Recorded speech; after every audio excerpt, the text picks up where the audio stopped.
Hey guys, Sidewinder back here for more tutorials. Today it's going to be a Protoss macro tutorial, which yes, I know I already did, but I don't think that it really demonstrates what I wanted to demonstrate in that video very well, so I'm going to go ahead and do it again.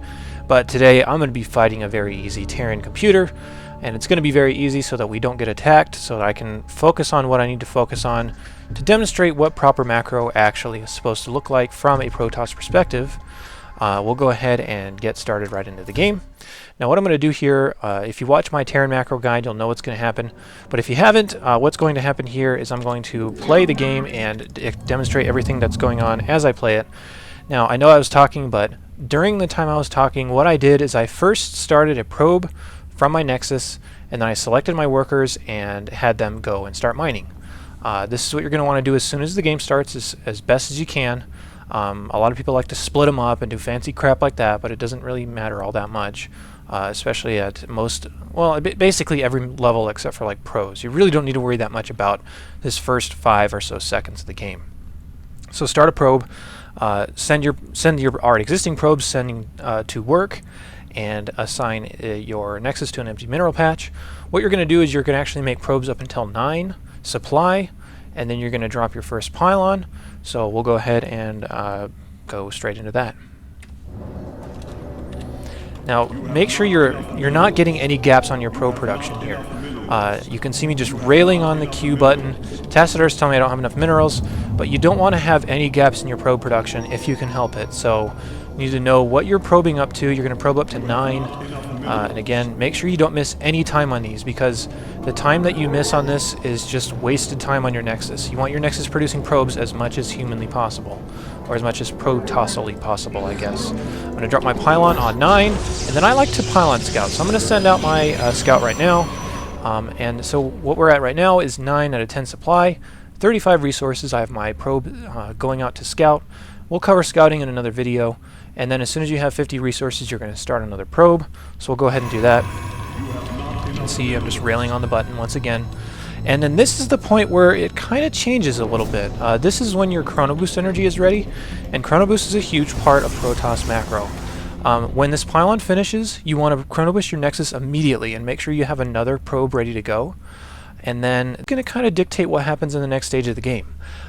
Like I was saying before, you never ever want to have your Nexus not producing probes, so always produce probes constantly. Never stop making probes. There's really no reason to stop making probes unless you know why. So if you don't know why you want to stop probes, don't stop them. So I'm going to Chrono Boost my Nexus as soon as the pylon finishes, so that I don't get supply blocked, obviously, and so that I can keep probes going. And since I don't want to stop probes, it's going to make me drop my gateway on 13 supply. So we're going to watch that happen.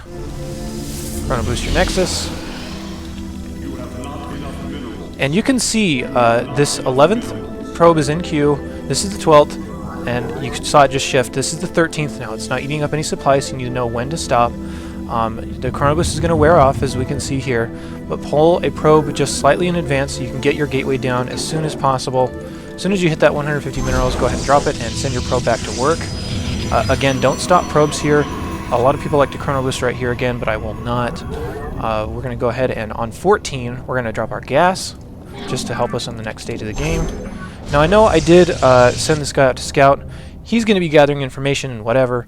We're not going to worry about scouting in this video because I'll cover it in other videos. Especially, it's going to definitely change based upon who you're playing, because if you don't really know what to look for when you're scouting, you might as well not even scout. So I'll address that in another video, but nevertheless, we're going to go ahead and jump back into the game. Go back to my Nexus.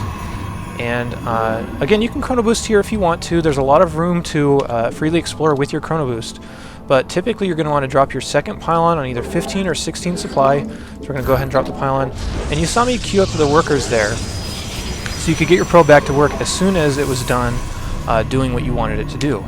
Now, once your gateway is done, you need to drop your cybernetics core as soon as possible. So have a probe ready to go.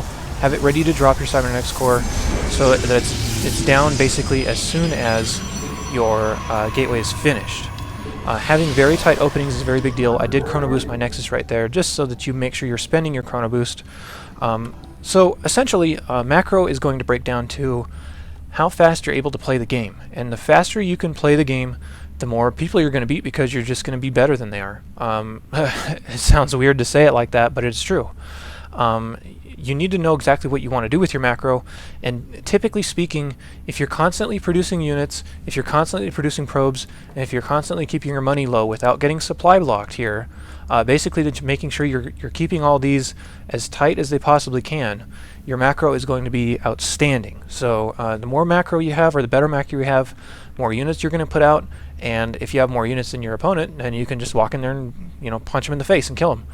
Obviously, punching somebody in the face doesn't always kill them, but nevertheless, you can see exactly what I'm trying to get at here. So, make probes, make pylons, produce out of your buildings that you put up. Don't have buildings just sitting around if you can help it. That's pretty much the general gist of macro. Now, we're going to get on to the next different phases of macro, and this is going to be revolving around your second gas. Protoss is one of those races where if you want to tech up extremely fast, you can. And you can actually do it fairly safely by virtue of the sentries force fields in order to hold stuff off at your ramp. But if you do not have a reason to take your second gas, then don't take it. Don't mine gas that you're not really going to spend. You need to know exactly why you're harvesting all these resources. You need to know exactly what you're going to be doing with all your resources, so you don't have resources just sitting around. If you have resources just sitting around, those are resources that could be units, or it could be upgrades, or it could be, whatever. Them sitting here doesn't help you at all in the immediate time of the game. But nevertheless, I'm going to take my second gas here only because you're going to want to actually practice using your sentries when you play Protoss.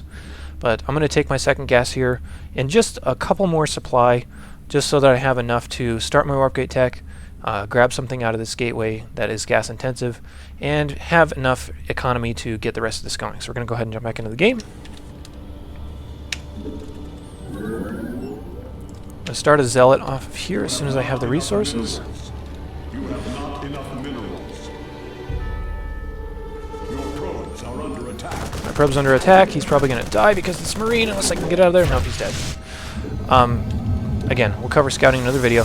Now, when your cybernetics core is done, start your warp gate tech as soon as possible, and it's usually a pretty good habit to chrono boost that as soon as it's started. And then it's generally your second unit is either going to be a stalker or a sentry. I'll start my second gas. And again, I'm not going to miss probes here. You'd never want to miss probes, so keep your probes coming out of there.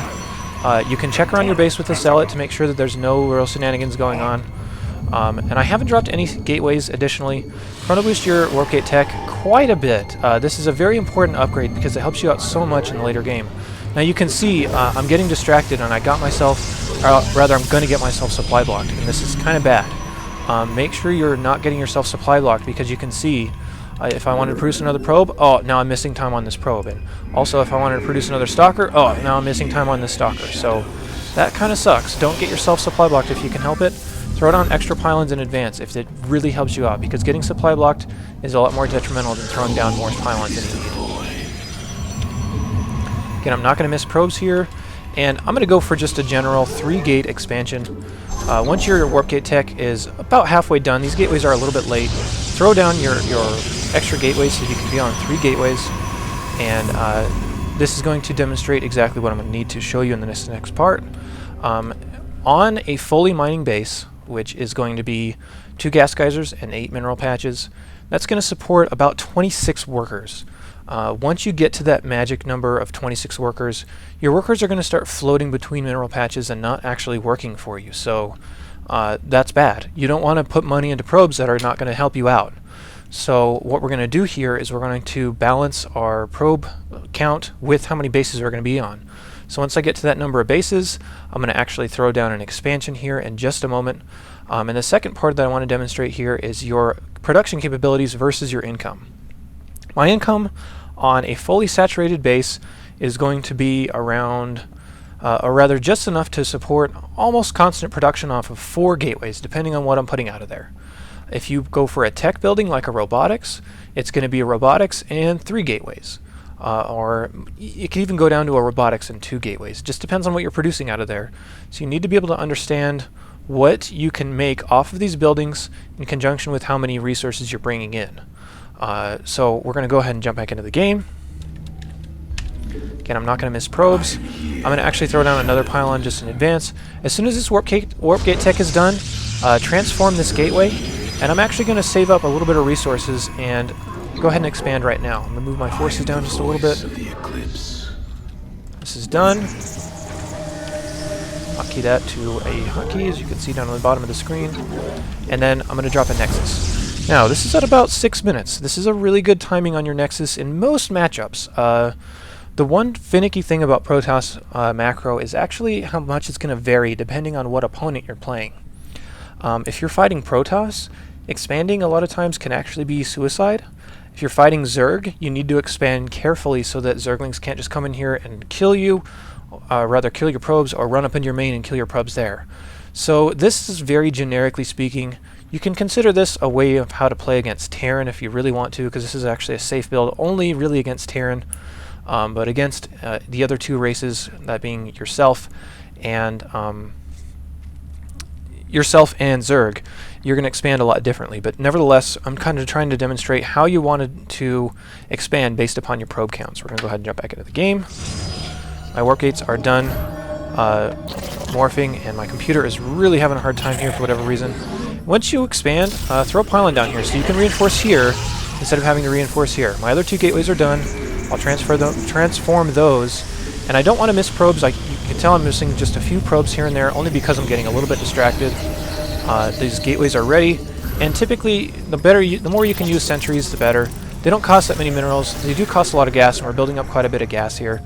And I'm going to go ahead and drop my next stage of tech right as we're talking, which is going to be robotics, just so I can get some scouting information, stuff like that.